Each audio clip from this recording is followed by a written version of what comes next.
teman-teman, selamat malam semuanya. Cek one, cek two, cek three. Bisa didengar jelas kah?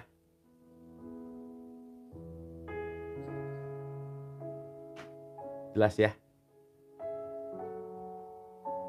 Oke, so in 5, 4, 3, 2. Selamat datang di Letting Go 29. Letting Go adalah kekuatan tersembunyi dalam sikap pasrah yang kita sudah 29 episode, nggak kerasa ya.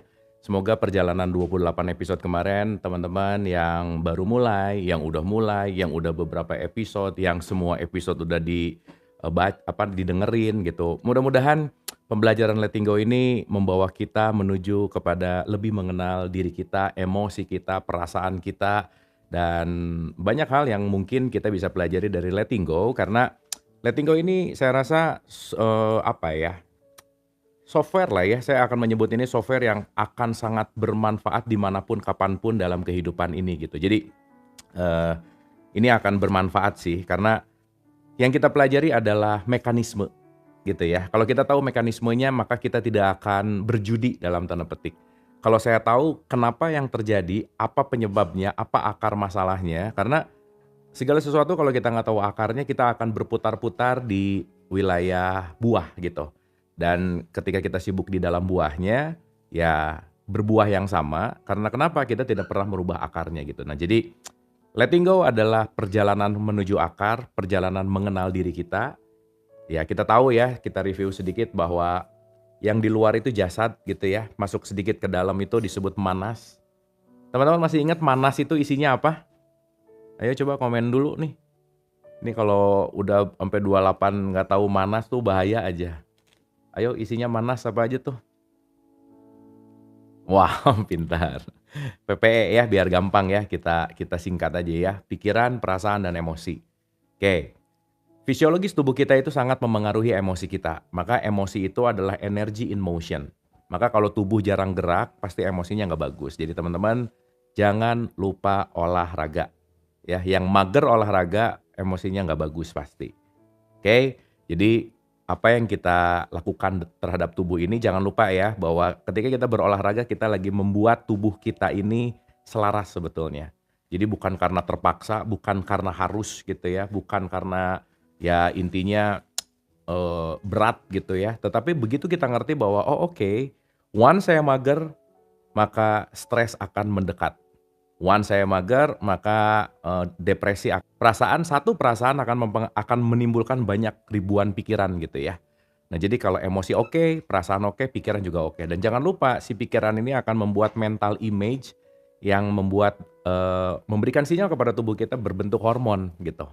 Nah jadi kalau pikirannya kacau, dia akan berkomunikasi ke tubuh, akan ngeluarin kortisol misalnya, adrenal gitu misalnya. Nah itu hormon-hormon yang saya rasa penting untuk kita tidak terlalu banyak dikeluarkan oleh tubuh kita gitu. Nah makanya dosa, ingat ya, dosa tuh dopamin, oksitosin, serotonin, adrenalin gitu, itu juga penting gitu. Jadi kalau emosi oke, perasaannya oke, otaknya atau pikirannya oke, maka keluar hormonalnya juga hormonal yang oke gitu. Oke ya teman-teman ya. Nah kita kembali bahwa jangan lupa kita sebagai makhluk energi gitu, di mana energi itu punya vibrasi. Vibrasi itu ada frekuensi gitu, vibrasinya ada dua. Hawkins memberikan satu pandangan yang sederhana tentang vibrasi, ada yang power dan force, di mana ada vibrasi yang membangkitkan gitu ya, menguatkan, dan ada yang menyedot gitu ya, ada yang ngebuat jadi drop gitu. Nah, semua apapun emotion itu adalah energi, tergantung kita mau menggunakannya ke arah mana gitu. Marah adalah energi, tapi dari marah saya mau ngelempar gelas, memecahkan piring dan merugikan, itu pilihan. Tapi bisa juga ketika ada marah, energinya saya pakai olahraga gitu misalnya. Jadi that's your choice ya. Nah, bijaklah memilih energi dan bijaklah memilih energi mau dikeluarin kemana gitu. Nah disitulah kenapa kita perlu jeda. Sesaat kita menjeda, kita punya waktu untuk memilih bahwa letupan energi ini mau saya gunakan untuk hal yang buruk atau baik gitu. Gitu ya. Taylor Swift itu putus berulang-ulang dan setiap putus bikin lagu gitu. Jadi emosinya ditumpahkan ke lagu. Jadi duit gitu ya. Jadi kalau kalian putus terus ngelempar-lempar gelas, udah kehilangan pacar, kehilangan gelas lagi gitu ya. Jangan. Gitu ya.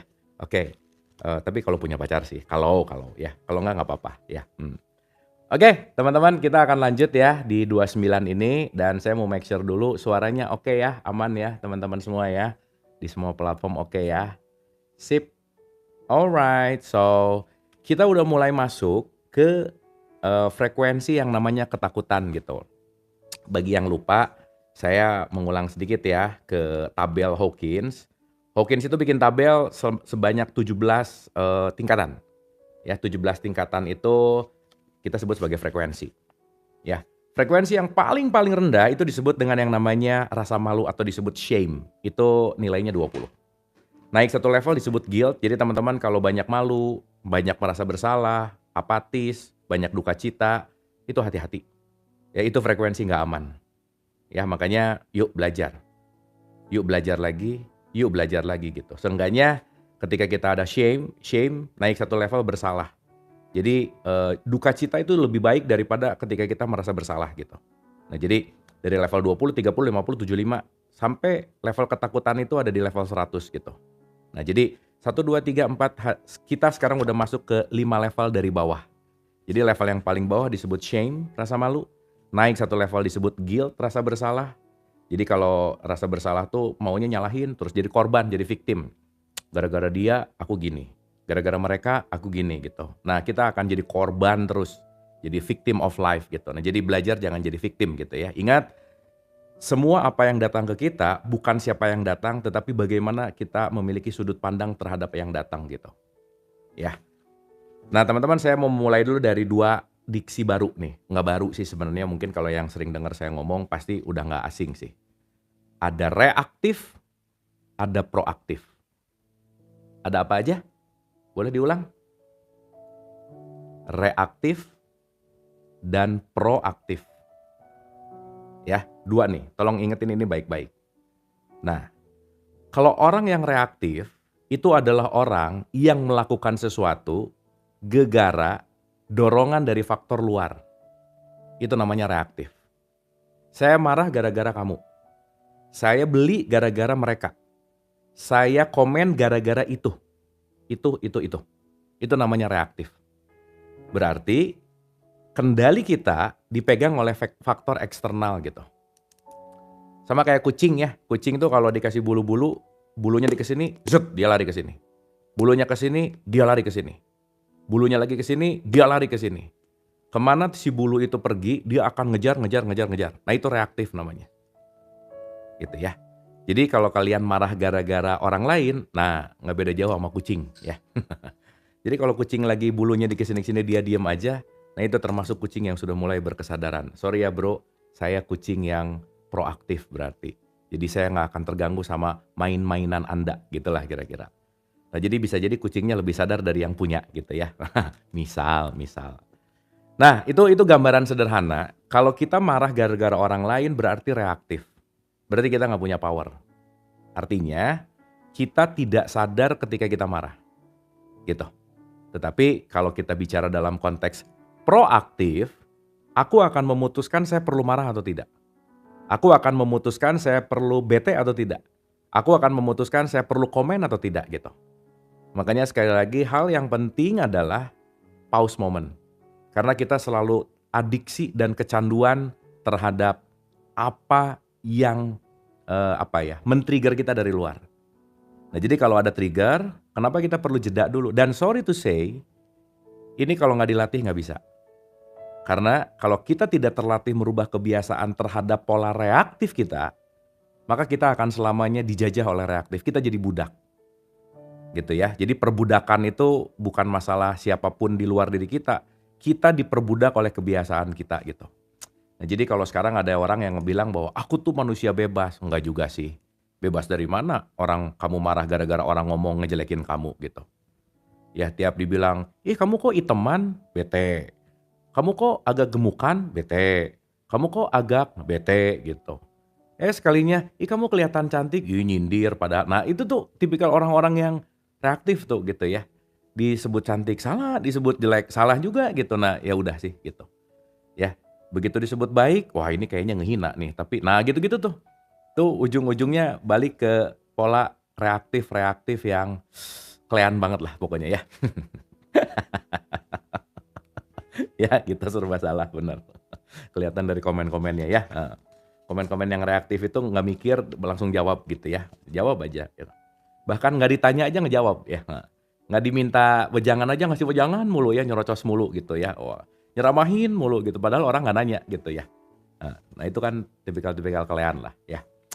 Oke, so, kita akan masuk ke melanjutkan tentang, fase yang namanya ketakutan, ya, fase yang namanya ketakutan.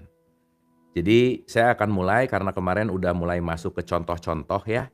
Jadi saya akan mundur sedikit, satu paragraf, 2 paragraf mungkin sebelum kita masuk ke 29. Oke teman-teman yang ada air putih boleh minum dulu, santai dan rileks, boleh nyiapin catatan, pokoknya make sure pembelajarannya santai, rileks, dan menyenangkan ya. Oke, cheers.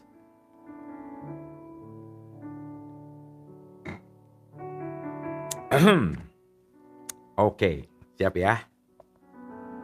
Siap nggak nih?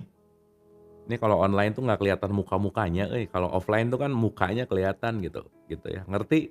Jawab ngerti tapi mukanya ngerti gitu. Nah itu ketahuan gitu ya. Tapi kayaknya penonton online sama offline nggak beda jauh sih.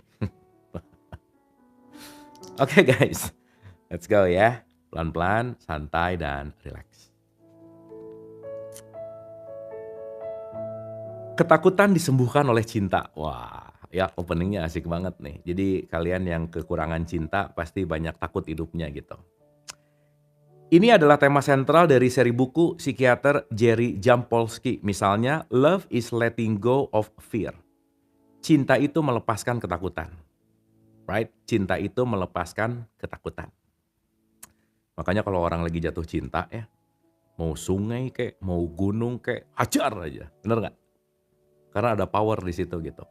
Mau lagi hujan gede kek, harus naik motor, ngejemput, sikat aja udah. Nah itu tuh, the power of love gitu. Ya, begitu nikah ketahuan aslinya pret aja gitu ya, jadi lemes gitu. Nah itu nanti perpindahan antara fall in love menuju kepada unconditional love gitu. Tapi nggak apa-apa ya, seenggaknya pernah ngerasain jatuh cinta tuh gimana. Yang pernah ngerasain itu juga. Nah, ini juga merupakan dasar dari penyembuhan yang berlangsung di Attitudinal Healing Center di Manhasset, Long Island, di mana saya adalah salah satu pendiri dari penasihat medisnya gitu. Penyembuhan dengan sikap penuh cinta dilakukan melalui interaksi kelompok dengan para pasien yang memiliki penyakit fatal dan seluruh proses penyembuhan berkaitan dengan melepaskan rasa takut dan menggantinya dengan cinta. Teman-teman kalau yang pernah nonton Endgame-nya Marvel, itu kan setelah si Thanos ngilangin terus balik lagi itu ada kumpul-kumpul tuh orang-orang cerita tentang ketakutannya, konseling bareng gitu ya. Dan cerita-cerita itu tuh sebetulnya membuat letting go gitu. Jadi ketika Anda menemukan orang yang tepat untuk Anda ceritakan semua keluh kesahnya, maka itu menyembuhkan. Maka teman-teman, terkadang orang tuh nggak perlu bacotan kita, nggak perlu cuitan kita, nggak perlu wejangan kita. Orang itu cuman perlu telinga yang ikhlas dan bersih dan tanpa penilaian untuk didengar gitu. Maka setelah dia bicara tanpa penilaian, itu mungkin 30-40% sembuh gitu. Nah cuman kan orang yang emosi, kecerdasan emosinya nggak terlalu bagus ya, dicurhatin 5 menit, ceramahnya sejam. Gitu ya. Misalnya ada orang yang curhat, aku tuh kesel ya gara-gara gini. Oh langsung, emang hidup tuh gitu ya? Secara filosofis bahwa hidup itu adalah penderitaan. Nah nggak butuh gitu, udahlah gitu. Dia curhatnya 5 menit, diceramahin sejam, ya puyeng lah gitu. Dia pengen keluar, malah numpuk gitu. Nah makanya kita perlu ya teman-teman tahu kapan orang ini perlu input atau perlu cuma didengerin gitu. Nah orang yang nggak bisa, nggak ngerti ini berarti kecerdasan emosinya rendah aja. Gitu ya, karena skill of listening, kekuatan mendengarkan itu penting. Penting banget. Ya. Itulah kenapa kita dikasih kuping 2, mulut 1 gitu. Jadi belajar dengar lebih penting daripada ngomong gitu. Gitu kira-kira ya. Oke, itu penting. Ini adalah mekanisme penyembuhan yang sama yang diperlihatkan oleh orang-orang suci para penyembuh agung. yang kehadirannya memiliki kekuatan untuk menyembuhkan karena vibrasi cinta yang intens yang mereka pancarkan. Kekuatan penyembuhan ini dasar dari penyembuhan spiritual juga ditransmisikan oleh pikiran yang penuh cinta. Banyak sosok legendaris dalam sejarah yang mampu menyembuhkan dengan kekuatan cinta. Dalam sejarah modern misalnya Bunda Teresa. Tahu ya Bunda Teresa ya? Yang nggak tahu berarti kudet banget lah. Tercatat mampu memberikan penyembuhan pada banyak orang dengan mekanisme cinta tanpa syarat dan kehadirannya yang mencerahkan. Bagi orang-orang yang tidak terbiasa dengan hukum-hukum kesadaran, jenis-jenis penyembuhan ini tampak sebagai sesuatu yang ajaib. Jadi teman-teman gak semua orang bisa dengar tentang kesadaran. Tapi kehadiranmu penuh dengan cinta, itu jauh lebih menyembuhkan daripada kehadiranmu penuh dengan wejangan gitu. Ntar ya, mudah-mudahan datanya masih ada. Saya mau ngasih satu data gini teman-teman. Duh, ada gak ya? Catatannya tuh di mana ya? Hopefully. Nah, nice. Gini teman-teman. Permainan vibrasi ini, permainannya tidak linear tetapi eksponensial. Ya, maksudnya gini. Bukan berarti orang di level 1 orang level cinta, dia akan menghealing 1 orang level cinta tuh enggak. Enggak ya. Artinya apa? Kalau orang vibrasi frekuensinya tinggi, dia akan memengaruhi banyak orang di level frekuensi rendah gitu teman-teman. Contoh ya. Nih. Satu individu di level 700, dia bisa menetralisir 70 juta individu di bawah level 200. Jadi level 700 itu tercerahkan atau kesadaran murni hampir enlightenment. Jadi kebayang ya, satu orang enlightenment, dia bisa memengaruhi 70 juta di bawah level 200. Jadi di bawah level 200 tuh kira-kira marah, benci, agresif, sedih, putus asa, merasa bersalah, malu, merendahkan, dan seterusnya. Wah sadis lah gitu teman-teman. Makanya mungkin ya orang-orang terpilih tuh gak banyak gitu. Jadi yang sadar gak usah banyak gak apa-apa. Kenapa? Satu orang yang sadar, quote and quote ya, tercerahkan, itu impactnya ke 70 juta. Gitu. Nah itu mah mungkin ketinggian ya. Udah kita rada-rada yang realitas aja ya. Nih. Satu individu di level 300. 300 itu kan berarti ada optimis. Atau di situ dia punya at least ya. Dia jago banget atau pandai banget memaafkan lah gitu kira-kira. Jadi kasaran kata gini teman-teman. Kalau saya bangun, atau kalau siapapun lagi bangun, let's say rumahnya di sekitaran Cilandak, Jakarta Selatan lah. Dia bangun tuh. Dia bangun di daerah Cilandak, se-Jakarta Selatan vibes-nya tuh dapat memengaruhi gampangannya gitulah kira-kira. Jadi satu individu di level 300 bisa menetralisir 90.000 individu di bawah level 200. Benar, satu RT ada satu orang happy aja, cukup aja udah. Bener. Jadi nanti mungkin ke depan bisa bikin gerakan satu RT satu orang bahagia. Nah gitu misalnya.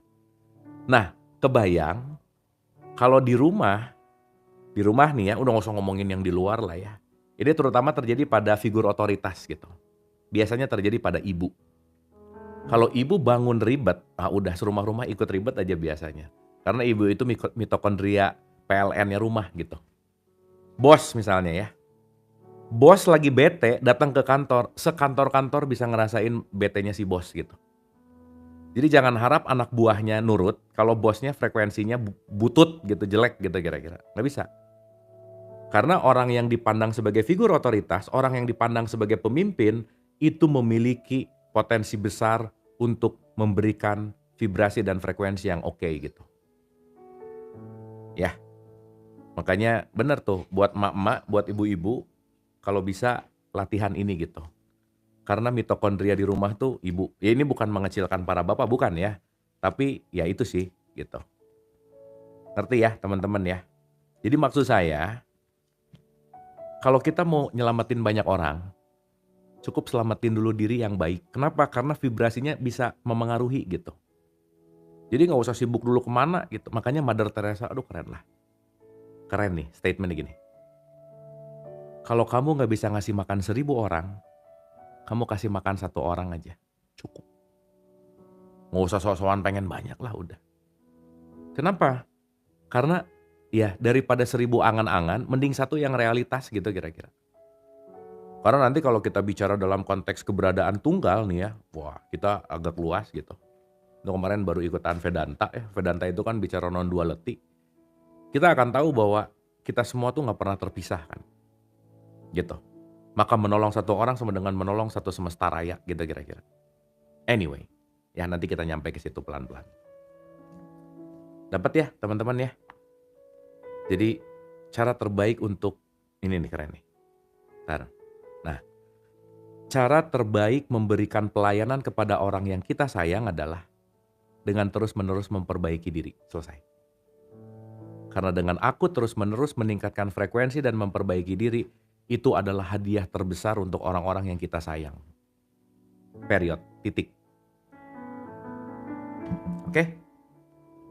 Sip ya, dan semuanya pasti perlu latihan. Anyway.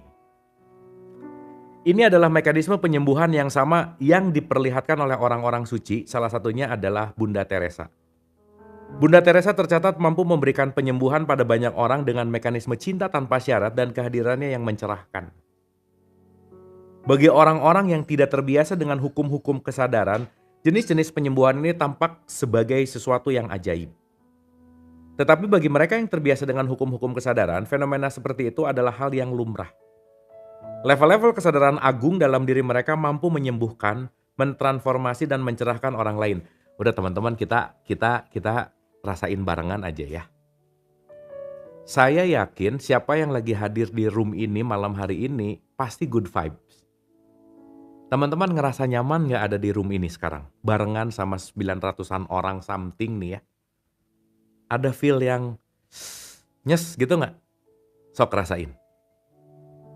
Bener gak? Nah abis ini misalkan teman-teman masuk ke room yang banyak debat, banyak nyinyir, banyak ngeributin, banyak ngegosipin. Coba rasain deh. Itu pasti tuh ada turbulence gitu. Makanya jangan heran ya. Kalau kita masuk ke satu ruangannya itu bad vibes. Keluar tuh capek banget gitu loh teman-teman. Capek banget gitu.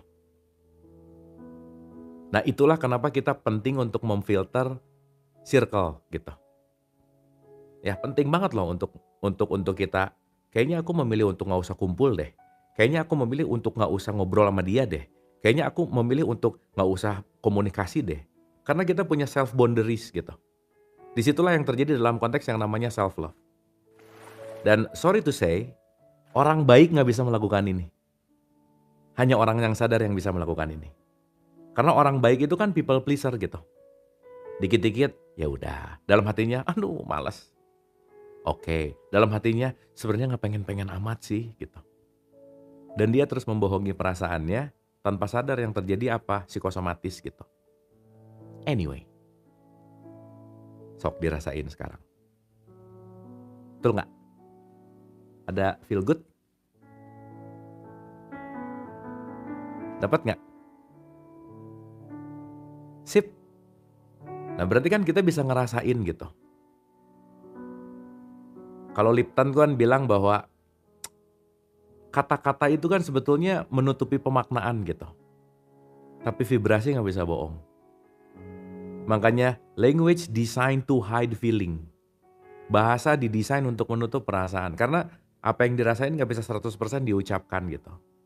Tapi kalau kita peka terhadap vibrasi itu, ibu lah. Anaknya ngomong, aku nggak apa-apa mah. Tahu nih. Kata-kata nggak apa-apanya di dalamnya penuh luka gitu misalnya. Kenapa? Karena mulailah belajar mendengarkan vibrasi bukan kata-kata gitu. Karena kalau dengerin kata-kata bisa ketipu by the way. Tetapi kalau dengerin vibrasi kita tahu nih arahnya mau kemana gitu. Dan itu kalau nggak dilatih kitanya jadi nggak peka gitu. Ya, ini udah switching belum dari orang baik jadi orang sadar? Udah ya, kita terus berjuang untuk belajar.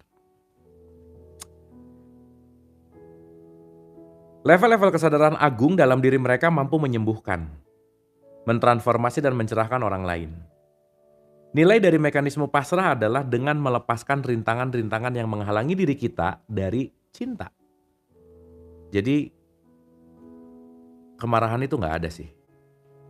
Yang ada adalah ketertutupan cinta, maka kita marah. Kejahatan itu nggak pernah ada. Yang ada adalah ketertutupan cinta, maka dia jahat.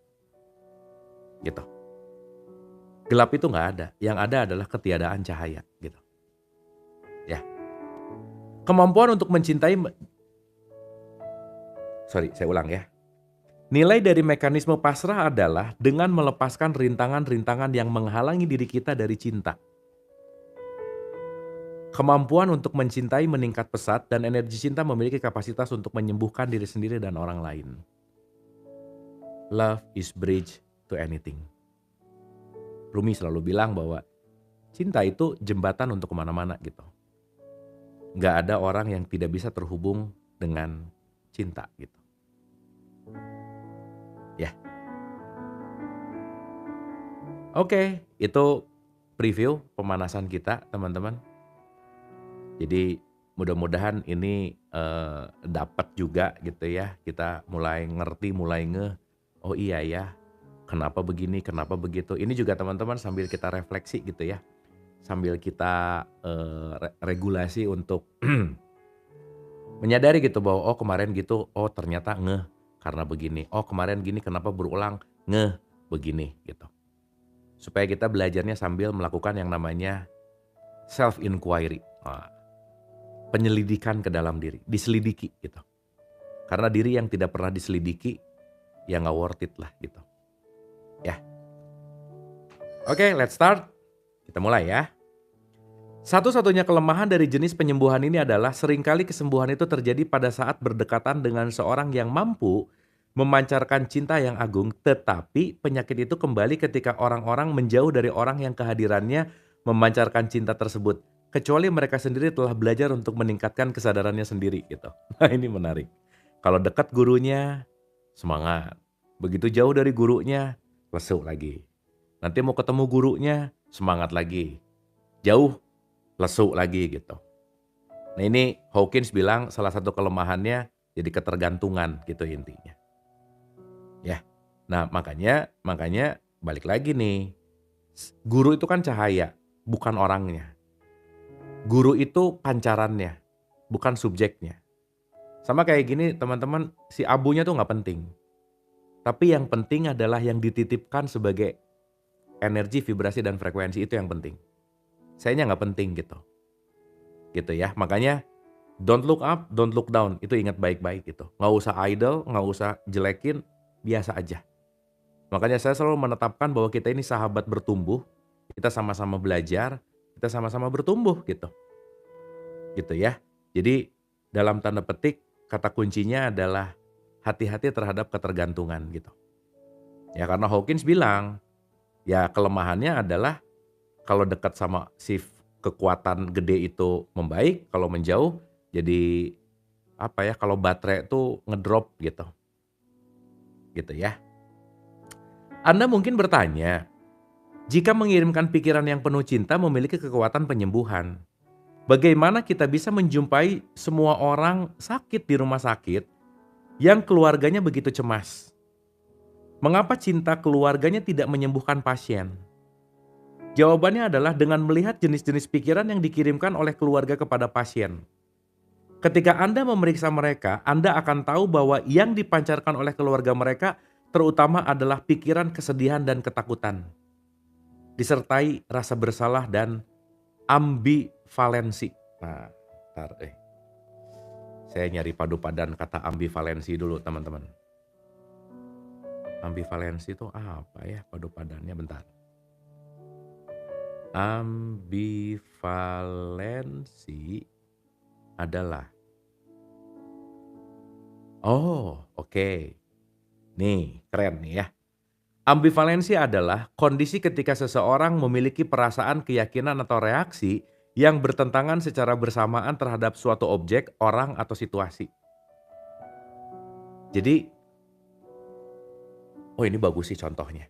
Ya, baru ngeh juga ya.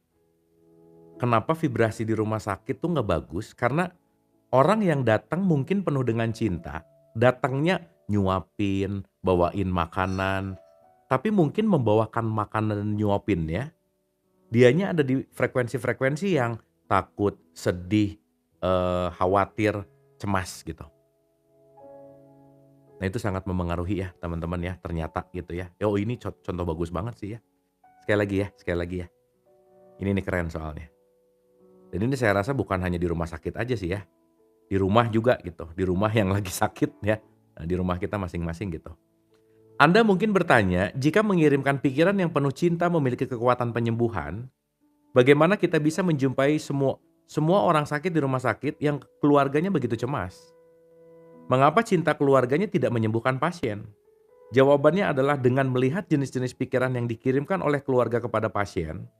Ketika Anda memeriksa mereka, Anda akan tahu bahwa yang dipancarkan oleh keluarga mereka terutama adalah pikiran kesedihan, ketakutan, disertai rasa bersalah dan ambivalensi. Ambivalensi itu kayak paradoks gitu ya. Kelihatan membawa cinta tapi banyak membawa ketakutan gitu. Ya, kira-kira begitu teman-teman. Oke ya. Oke. Kita bisa membayangkan cinta seperti sinar matahari dan pikiran-pikiran negatif seperti awan. Teman-teman kalau saya nanya langit ada di mana coba? Ini rata-rata jawabnya ke sana gitu. Terus langit warnanya apa? Biru lagi. Nah biru itu kan sebetulnya hanya indrawi kita yang mampu melihat warnanya gitu. Dan langit itu nggak pernah hilang, tapi yang ada dia tertutup oleh awan. Maka langit itu adalah kesadaran, awan-awan itulah pikiran-pikiranmu gitu. Makanya ketika kita sadar masuk kepada level kesadaran, langit hanya selalu menyaksikan awan yang hitam dan awan yang cerah. Awan yang gelap dan awan yang cerah. Jadi kalau pikiran gelap datang, saksikan. Jadilah langit, jangan jadi awannya. Karena kalau kita muter-muter di awan, kita akan melihat segala sesuatunya jadi gelap gitu. Gitu ya, makanya langit itu artinya sesuatu yang luhur, sesuatu yang tinggi gitu. Kecuali kalau di double, langit-langit itu nih di atasnya. Jadi manusia langit adalah manusia yang mampu melihat dengan kesadaran gitu. Makanya langit itu kesadaran, bumi itu visi kita. Makanya diciptakan langit dan bumi, ada kesadaran dan ada wadahnya gitu. Gitu ya, makanya 7 itu simbol tak terbatas. Makanya langit ketujuh adalah kesadaran puncak yang tanpa batas gitu. Anyway, jadi jauh ya ke situ muternya. Nanti kapan-kapan kita bahas itu. Tapi intinya adalah langit itu adalah kesadaran, si awan itu adalah pikiran-pikiran. Ya, begitu awan hitam, bukan berarti langitnya nggak ada, tapi lagi ketutup. Dan kita penting untuk belajar menjadi langit aja gitu. Karena langit selalu hadir dan selalu bersaksi terhadap awan-awan yang lewat gitu. Ya. Kita bisa membayangkan cinta seperti sinar matahari dan pikiran-pikiran negatif seperti awan. Sementara diri kita yang lebih tinggi seperti matahari, semua pikiran negatif, keraguan, ketakutan, amarah, dan kekesalan yang kita pertahankan meredupkan sinar matahari tersebut. Dan akhirnya cahayanya pun memancar lemah. Jadi kalau kalian lagi marah, itu lesu cahayanya. Kenapa? Langit dan matahari itu ketutup sama awan gelap gitu. Ya. Jadi kalau lagi marah gelap. Anda gelap ya. Keren nih. Ada satu statement keren dari Yesus nih. Isa Al-Masih mengatakan bahwa kita semua dengan iman berpotensi memiliki kekuasaan untuk menyembuhkan. Jadi teman-teman, sorry ya. Kalau kalian pernah dengar bahwa Yesus atau Isa mampu membangkitkan orang mati. Itu bukan Isa atau Yesus datang ke tanah kusir, ke tempat pemakaman umum, terus kuburan-kuburan yang orang-orang yang udah dikubur, hidup lagi jalan-jalan. Enggak gitu ya. Bukan dia datang ke taman pahlawan terus para pahlawannya bangkit dari kubur gitu. Enggak gitu. Karena Isa itu artinya cinta yang murni. Membangkitkan seseorang dari mati artinya apa? Yang mati mata hatinya, yang mati kesadarannya. Maka orang yang tidak sadar itu disebut mati. Maka ketika Isa hadir, Isa mampu membangkitkan orang yang mati. Artinya apa?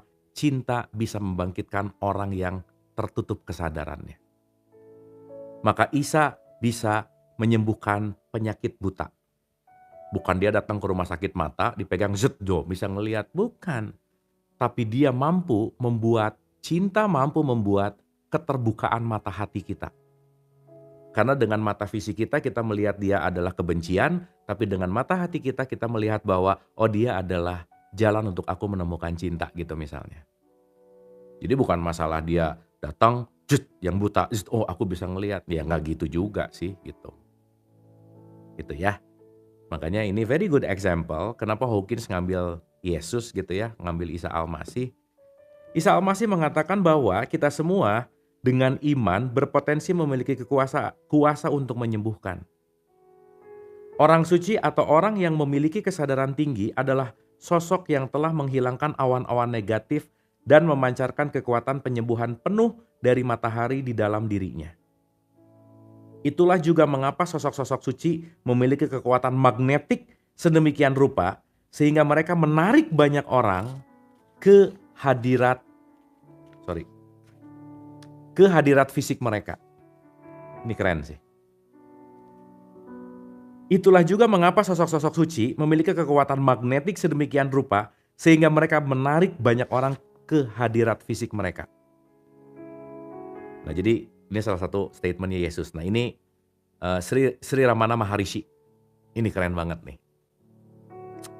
Sebagai contoh, ketika Sri Ramana Maharishi berulang tahun, 25.000 orang berdiri di bawah sinar matahari tropis berkumpul dalam satu masa yang padat untuk merayakan kehadirannya dan mendoakannya. Gila, keren gak? 25.000 orang. Tapi seru sih ya, ini kalau dikumpulin yang datang sekarang di GBK juga GBK penuh sih ya. Duh, kapan-kapan semoga kita bisa kumpul offline ya teman-teman ya, seru gitu ya. Gitu. Bisa ngobrol, bisa ketemu, hai gitu ya. Itu kayaknya seru sih. Ketika kita secara konsisten melepaskan rasa takut kita dan membiarkannya menyerah, energi yang terikat oleh ketakutan pun terlepas dan kemudian bersinar sebagai energi cinta.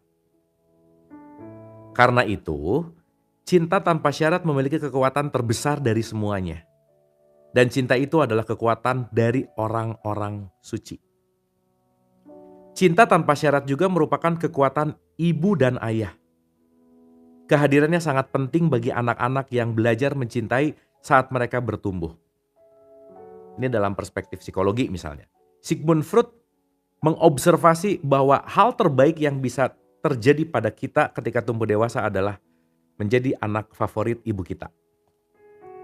Bagaimana dengan kita yang tidak mendapatkan yang terbaik, dimandikan oleh cinta tanpa syarat saat bertumbuh dari kecil? Jadi kalau dari kecil nggak dapat gimana gitu pertanyaannya. Ada keyakinan yang umum dipegang bahwa jika kita tidak memiliki pengalaman ini, maka kita entah bagaimana menjadi orang yang terluka sepanjang hidup. Sebenarnya tidak demikian. Jadi teman-teman awas nih ya, nggak usah aduh dulu ya ibu saya tuh nggak penuh cinta, ayah saya tuh nggak penuh cinta gitu misalnya. Udah, jangan disalahin, jangan jadi victim.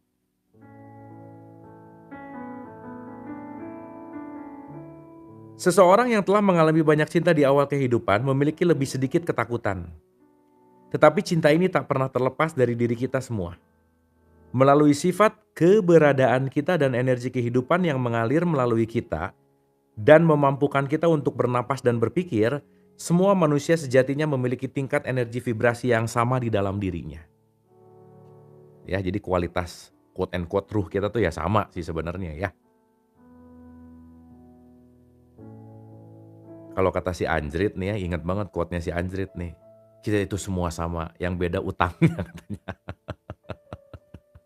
Ya, maksudnya kualitas cinta kita itu sama, tapi yang beda adalah yang menutupinya gitu. Apakah kebenciannya, apakah amarahnya, apakah kedengkiannya gitu.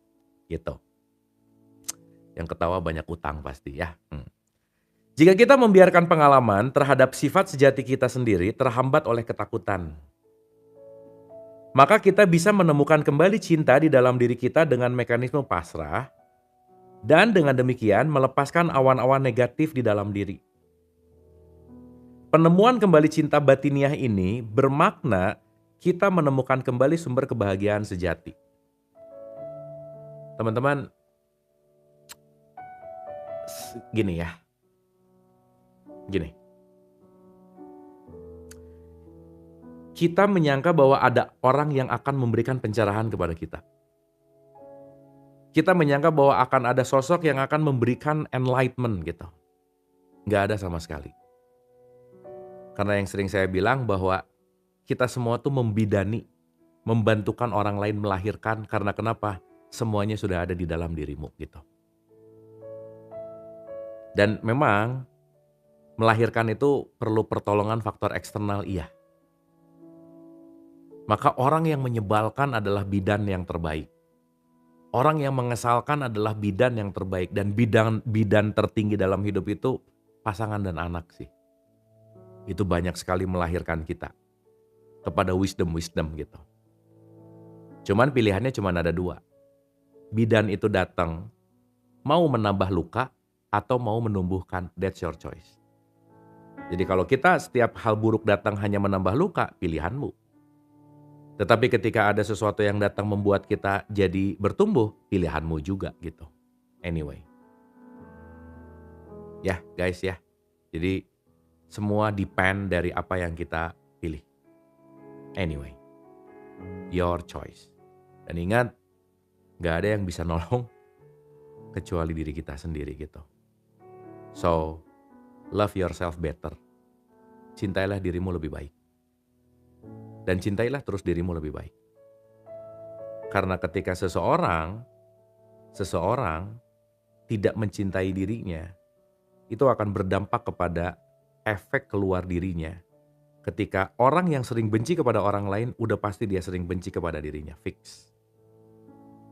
Anyway. Ya, teman-teman ya. Oke. Satu paragraf lagi.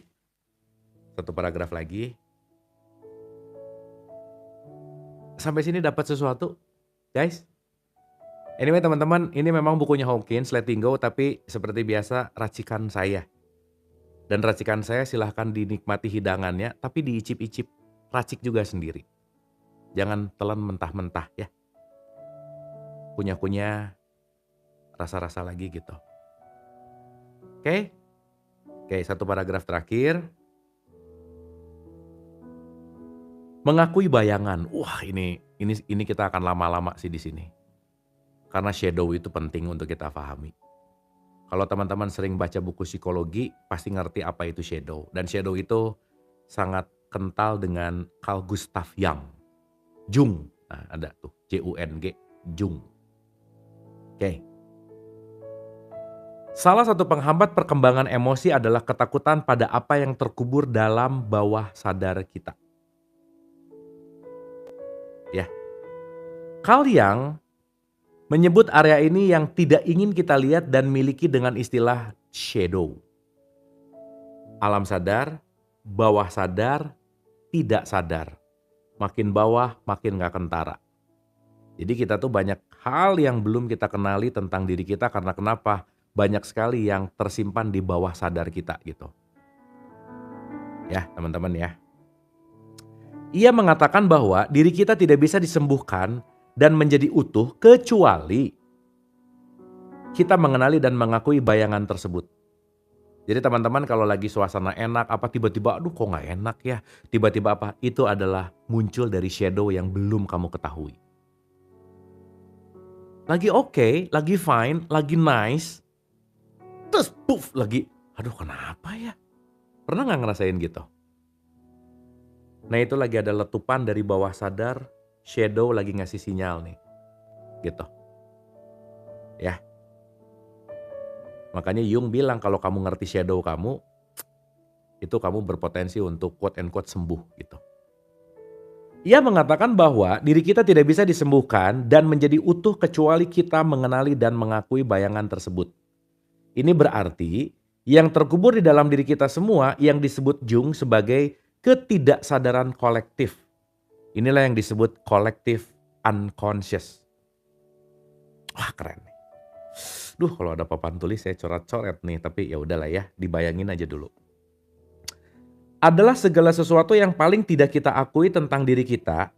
Manusia pada umumnya, kata Jung, lebih suka memproyeksikan bayangan ke dunia dan mengutuknya, melihatnya sebagai kejahatan, berpikir bahwa problemnya adalah bertarung dengan kejahatan di dunia.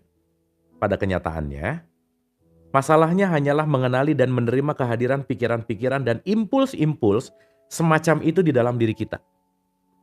Pengenalan dan pengakuan itu membuat pikiran-pikiran dan impuls-impuls tersebut menjadi diam.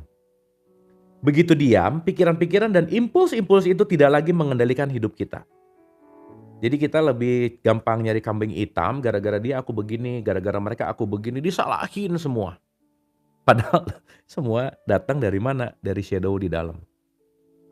Dikit-dikit kesel, ini gara-gara elit global nih, nah nyalahin elit global. Dikit, oh ini kayaknya konspirasi deh, konspirasi. Disalahin, mau cari terus aja gitu.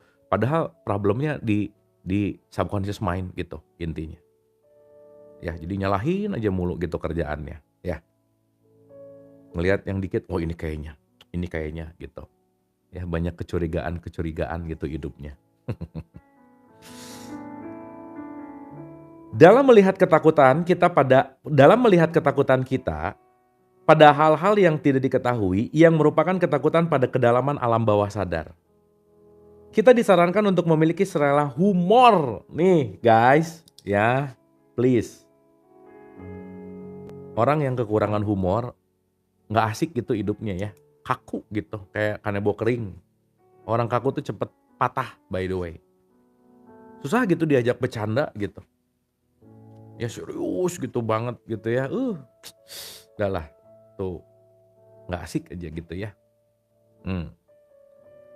Setelah ditemukan dan diterima keberadaannya, bayangan itu tidak lagi memiliki kekuatan. Faktanya, ketakutan kitalah yang memberikan kekuatan pada pikiran-pikiran dan impuls-impuls semacam itu. Begitu kita berkenalan dengan bayangan kita tidak lagi harus memproyeksikan ketakutan kita pada dunia dan keberadaan pikiran-pikiran dan impuls-impuls yang menguap dengan cepat. Nah, teman-teman, shadow atau bayangan itu kira-kira sering Jung mengatakan namanya arketipe. Archetype. Ada 4 nih arketipe. Ini saya tambahin ya. Kayaknya di Hawkins nggak ngomongin arketipe deh. Kayaknya ya, saya lupa. Tapi intinya ada 4 teman-teman. 1, itu disebut anima animus. Feminin dan maskulin. Ingat ya. Kita semua datang dari kromosom ibu dan bapak. Kita tuh semua memiliki, siapapun kalian, pasti ada feminin dan maskulinnya, pasti. Tapi kalau kita tidak mengindahkan arketipe kita sebagai feminin dan maskulin, datanglah stigma dari luar bahwa lelaki tidak boleh nangis. Laki-laki yang nangis cengeng pakai rok aja gitu misalnya. Akhirnya archetype-nya itu ditutup oleh belief system bahwa laki-laki nggak boleh nangis. Begitu sedih dia pura-pura tegar. Padahal jiwa femininnya meronta-ronta gitu. Akhirnya dia jadi nggak jujur sama feminismenya gitu. Ya, itu penting loh. Pun sebaliknya. Laki-laki ada femininnya, perempuan juga ada maskulinnya. By the way, itu 1. Ntar ingetin saya bahas ini lebih dalam. Jadi yang pertama, pasti siapapun punya anima dan animus. Gitu. Makanya teman-teman harus bisa ngebedain mana gender, mana feminin dan maskulin, mana orientasi seks, ini beda semuanya. Karena kalau kita bicara dalam konteks ini, laki-laki dan perempuan sebenarnya nggak bisa hanya dalam konteks punya jakun, punya penis, punya vagina, gitu bukan itu poinnya. Karena nanti luas banget gitu. Makanya nggak terlalu relevan sekarang kalau kita bicara tentang konteks, kalau kita tidak memahami feminin dan maskulin di dalam diri kita, kita akan nggak menerima diri kita seapa adanya gitu. By the way, itu 1.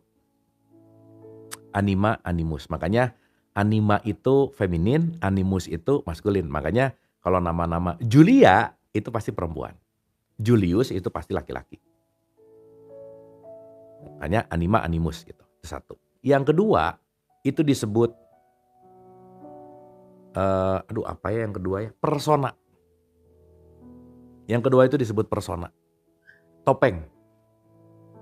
Kita tuh semua pasti punya topeng. Dan yang penting adalah gunakanlah topeng di tempat yang tepat. Topeng kantor nggak usah dibawa ke rumah. Topeng rumah nggak usah dibawa ke kantor. Mau sehebat apapun jenderal bintang 4 nyampe rumah tetap jadi suami.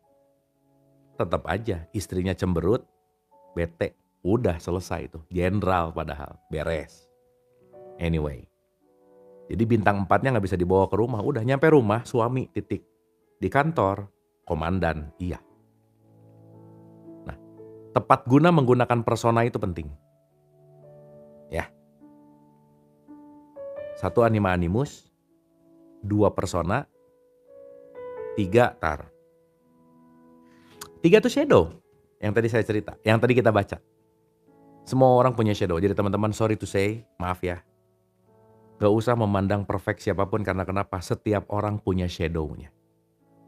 Ketika Anda terlalu mengidolakan siapapun, ketika emang shadow-nya belum kelihatan, begitu shadow-nya kelihatan, siap-siap kecewa aja. Daripada kecewa, gak usah terlalu melekat, itu yang paling penting. Karena segala sesuatu yang terlalu melekat pasti bikin sakit gitu. Oke guys, jadi hati-hati. Siapapun garis bawah tanda seru pasti punya shadow, nggak mungkin enggak. Ya, jadi don't look up, don't look down, itu penting. Biasa aja. Mau siapapun biasa aja. Dan yang keempat ada wisdom. Setiap orang pasti punya wisdomnya. Makanya ada yang suka ngobrol sama temennya. Tahu aku tuh gini-gini. Si temennya wisdomnya lagi keluar. Kamu tuh ya, harusnya kamu tuh gini. Si orang ini ngomong, kok kamu bijaksana ya gitu. Padahal gak kelihatan bijaksana mukanya misalnya gitu. Dalam kondisi tertentu, wisdom bisa keluar gitu. Jadi sekali lagi, jangan juga menganggap remeh. Udahlah teman-teman. Please jangan pernah menganggap remeh siapapun karena di dalamnya pasti ada wisdom. Pun pasangannya di dalamnya pasti juga ada shadow. Pasti. Daripada nyesal, daripada kecewa, mending B aja. Alias biasa aja. Selesai. Wisdom itu artinya kebijaksanaan. Ya, jadi ada 4. Sok coba yang nyimak apa aja 4 tadi coba. Wah, kacau nih. Mulai nih, udah deh. Ini hahi nggak merhatiin nih, ya. Nah ini gini nih. Mulai nih. Ya udah, emang harus diingat-ingat sih ya, nggak apa-apa ya. Kan B aja tadi kata saya juga ya, udah biasa aja. Ini sama kayak kajian-kajian tiap hari ya kalau datang. Udah berapa lama? 10 tahun. Ya, ingat yang kemarin? Enggak sih. Ya udah juga. Dibaca-baca lagi ke catatan? Enggak. Ditonton-tonton lagi? Enggak. Ya udah aja sih ya. Tapi komplainnya itu mulu gitu ya. Tapi ya udah sih. Oke guys. Thank you udah bunyi tuh 1 jam. Terima kasih. Semoga malam hari ini teman-teman dapat sesuatu. Terakhir tulisin beberapa kata aja. Saya dapat apa malam hari ini, apa yang bisa saya dapat dan apa yang saya rasakan dari pembelajaran kita malam hari ini. Silakan, boleh. Boleh ditulis beberapa kalimat aja. Jangan jadi cerpen. Kalau jadi cerpen kepanjangan nanti.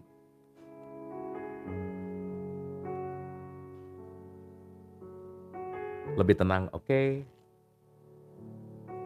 B aja, oke. Bagus, nice. Apalagi? Menerima, oke. Mantap. Oke, apapun yang teman-teman rasain dan apapun yang teman-teman terima itu pasti sesuai dengan wadahnya masing-masing gitu ya. Gak usah nyinyir dan repot dan menilai wadah orang lain karena kita gak harus jadi orang lain. Kalau dia dapat banyak, aku dapat dikit, gak apa-apa juga, emang wadahnya mungkin dikit sih gitu. Sip ya, kita fokus aja sama diri sendiri dan jangan lupa sekali lagi Hal yang terbaik yang bisa kita berikan untuk orang yang kita cintai adalah dengan selalu memperbaiki diri kita, dengan selalu meningkatkan vibrasi kualitas diri kita dan frekuensi kita karena semakin kita mendevelop diri kita, semakin kita akan memberikan hadiah terbaik untuk orang-orang yang kita cintai di sekitar kita. Terima kasih, semoga bermanfaat. Love you all.